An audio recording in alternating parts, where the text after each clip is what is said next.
নমস্কার বন্ধুরা, আমার রান্নাঘরে আপনাদের সবাইকে স্বাগত। আজ আমার রান্নাঘরে বানানো হচ্ছে শোল মাছ মূলো দিয়ে।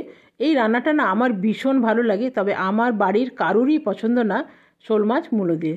যেহেতু মূলো থাকে সেহেতু পছন্দ করে না। তো আমি এখানে 2 পিস মাছ নিয়েছি আর মাছের মাথা নিয়েছি। এখানে মূলো আর আলু কেটে নিয়েছি। কি কি মশলা নিয়েছি সেটাই আপনাদের একবার দেখিয়ে দিই।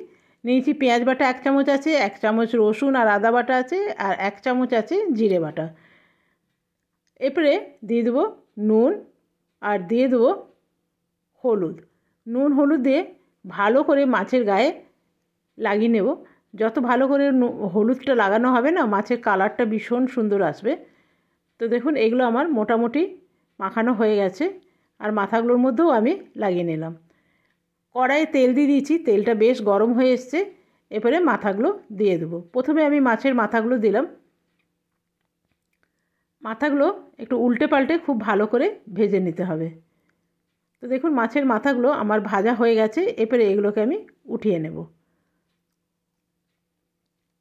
এগুলো আমি উঠিয়ে নিলাম। এরপরে যেই 2টো টুকরো ছিল সেগুলোও দিয়ে দিলাম। এগুলো আমি ভালো করে একটু ভেজে নেব। তবে কি জানেন তো, শোল মাছ খুব বেশি কিন্তু ভাজলে ভালো হয় না, খুব অল্প ভাজতে হয়। তো এইগুলো আমার ভাজা হয়ে গেছে, এর বেশি ভাজবো না। অল্প অল্প ভাজলেই ভালো, না তো চিমড় হয়ে যায়। তেলের মধ্যে দিয়ে দেবো একটু গোটা জিরে, 1 চামচের মতন দিলাম। আর দিয়ে দেবো মূলো আর আলু।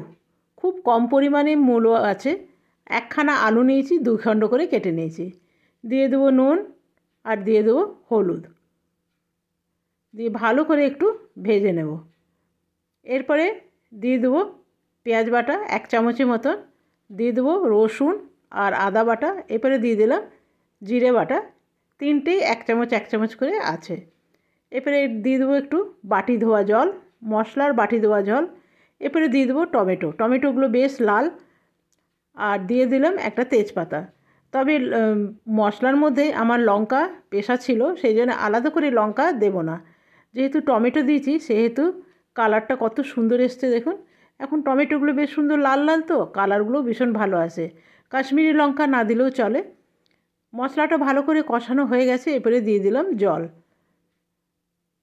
দিয়ে ভালো করে একটু নেড়ে চেড়ে দিয়ে দেবো কভার। কিছুক্ষণ পর ফিরে এলাম। এরপরে দেখা যাক মূলো আর আলু সেদ্ধ হয়েছে কিনা। তো দেখলাম মূলোটা একদম সেদ্ধ হয়ে গেছে। এই যে ভালো করে কেটে আপনাকে দেখাই, মধ্যেখান থেকে কেটে নিলাম, এটাও সেদ্ধ হয়ে গেছে। এরপরে মাছগুলো আমি দিয়ে দেবো। দেখুন তো, এত সুন্দর রান্নাটা আমার বাড়ির কারুরই পছন্দ না, কিন্তু আমার পছন্দ, ওই জন্য বানালাম। দিয়ে দেবো একটু ধনেপাতা। এরপরে ভালো করে নেড়ে চেড়ে নিলাম। এরপরে দিয়ে দেবো একটা কাঁচা লঙ্কার গন্ধটা ভীষণ ভালো আসে, সেই জন্য একটা কাঁচা লঙ্কা দিলাম। রান্নাটা আমার রেডি হয়ে গেছে। এরপরে নামিয়ে নেব। আজকে আমার রেডি হয়ে গেল শোল মাছের তরকারি মূলো দিয়ে। কেমন লাগলো বন্ধুরা অবশ্যই জানাবেন। তবে এই শোল মাছ মূলো দিয়ে নানা রকমভাবে বানানো হয়, তো আমি এই রকমভাবে বানাই, তাই আপনাদের সাথে শেয়ার করলাম। কেমন লাগলো আমাকে অবশ্যই কমেন্ট করে জানাবেন। আজকের মতন এখানেই শেষ করলাম। কালকে আসবো নতুন ভিডিও নিয়ে। আপনারা সকলে ভালো থাকবেন, সুস্থ।